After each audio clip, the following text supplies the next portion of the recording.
Check this out. I'm finna sprinkle you niggas with some OG game like E40 Fonzarelli this motherfucking morning. Check this out. This is the reason why all these young black men is killing each other.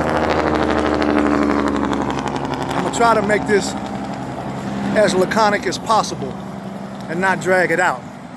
But it's not as simple as y'all may think. It's more than meets the eye. And it's because they're being raised by hood rats, single mothers who have a fuck these niggas mentality because of all their bad experiences and relationship after relationship, failed relationship after relationship with men. So a boy coming up in this type of household and in this type of environment with a mother who's constantly regurgitating this nonsense and he's taking it in. So he starts to have a fuck these niggas mentality, a niggas ain't shit mentality, because that's what he's been programmed.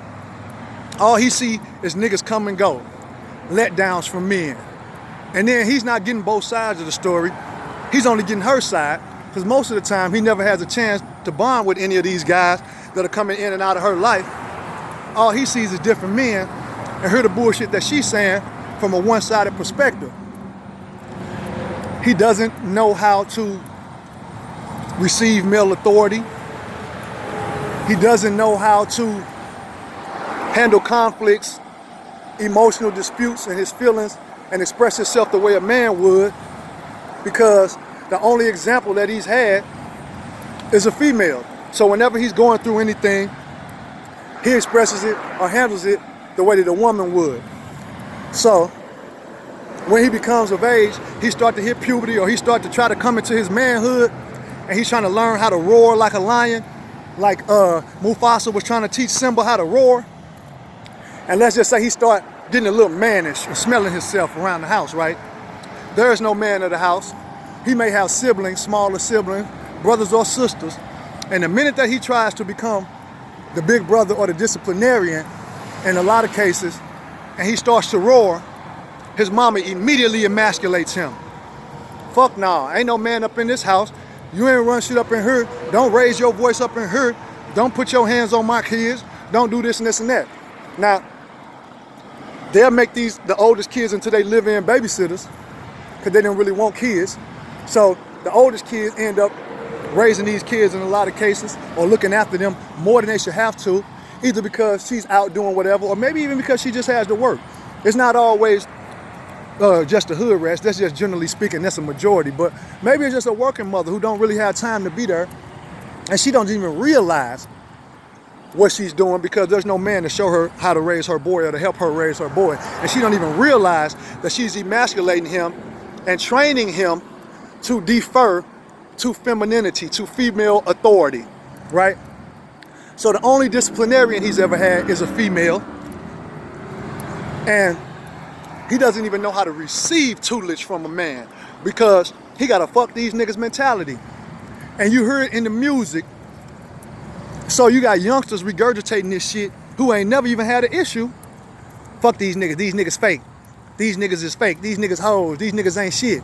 These niggas is backdoor niggas, I don't trust niggas, fuck niggas. And you ain't even had that experience personally yourself. You just going by what you hearing from your mama, what you hearing in the music, and the bullshit that you seeing, the one-sided shit that you seeing out here in society. You're not getting the whole full story. Because most of the boys who saying this shit on these songs and the rappers that you listen to got the same story as you. And like I said, I'm speaking real generally here. So a lot of people gonna get offended. A lot of females gonna feel like, you know, the dog that holler is always the one that got hit. And they gonna come over here and say, that's not true because my son this, and that's not true because my son that. Bitch, it is true. And there's always exceptions. Nothing is 100%. I'm talking 65, 75%, maybe even a little bit more than that. So we know there's always exceptions. What's understood don't have to be spoken. Since y'all like to try to dissect every motherfucking thing, but y'all never do it with logic or with facts, just always with emotion and being defensive. Your son's effeminate, and you're teaching him how to submit to a woman. So the first thing that he does when he moves out of your house is move in with a bitch. Move in with a bitch.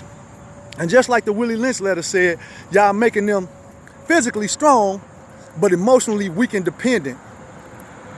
Because y'all overprotecting y'all boys too much and teaching y'all girls to be independent, and y'all raising them in reverse roles. Whereas God has created a balance for us. Nature has created a balance where man is a sustainer of woman.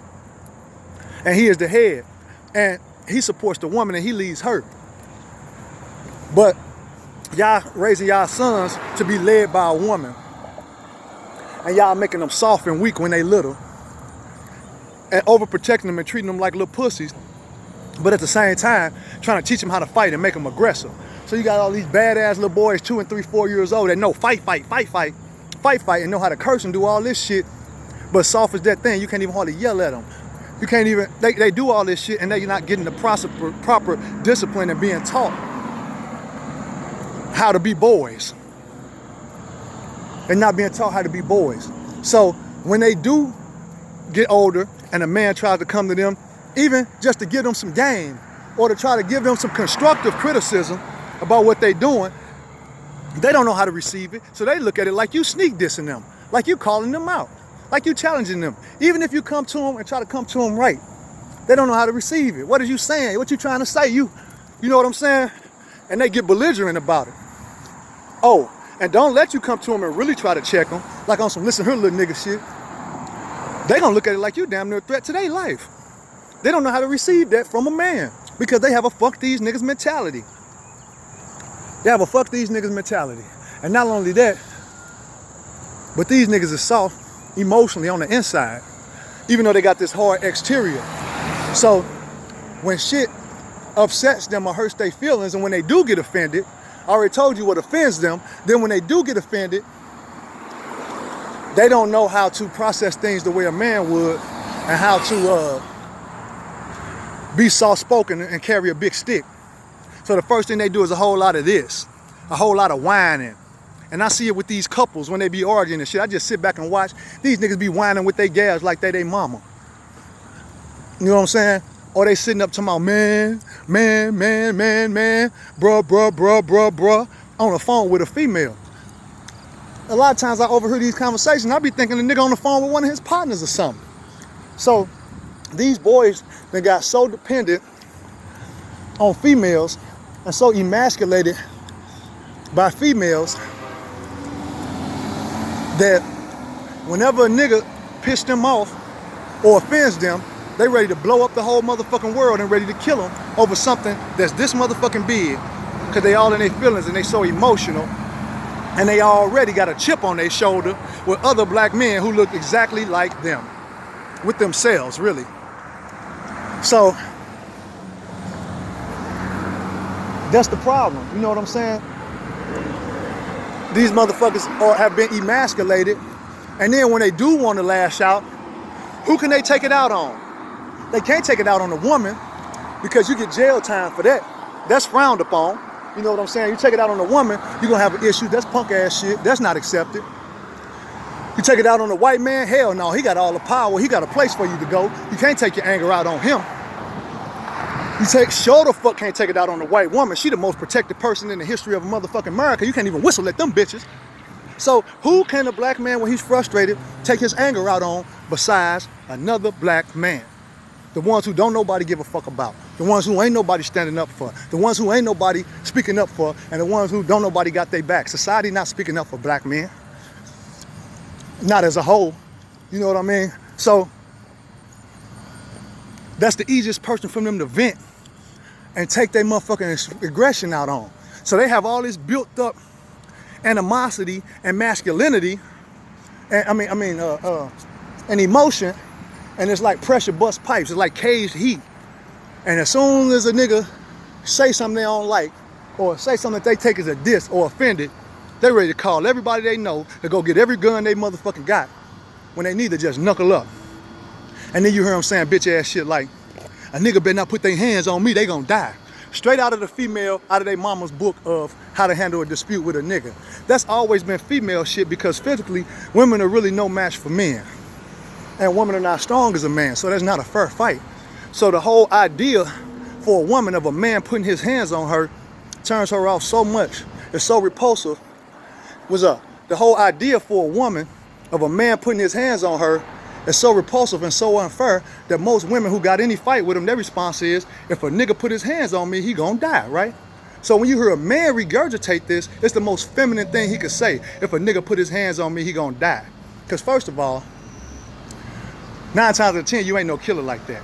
Every conflict you have, you ready to pull out a gun and shoot somebody, okay, they got a place for you, all right?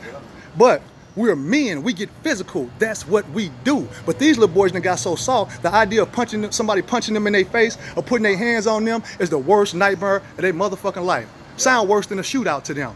They not ready for that. They don't even know how to fathom that in their mind. So you hear men repeating shit that women say. If a nigga put his hands on me, if a nigga put his hands on me, he gonna die. That's straight from the female handbook of femininity. Cause you supposed to feel like I'm a man, we get physical. If a nigga put his hands on me, we gonna tear up everything in this motherfucking room. Let's get down. That's how you supposed to feel. You know what I'm saying? But you wanna kill a motherfucker because you soft and because you weak. And because your mama done taught you how to be soft and weak. Shalom, long live Jay on the gang.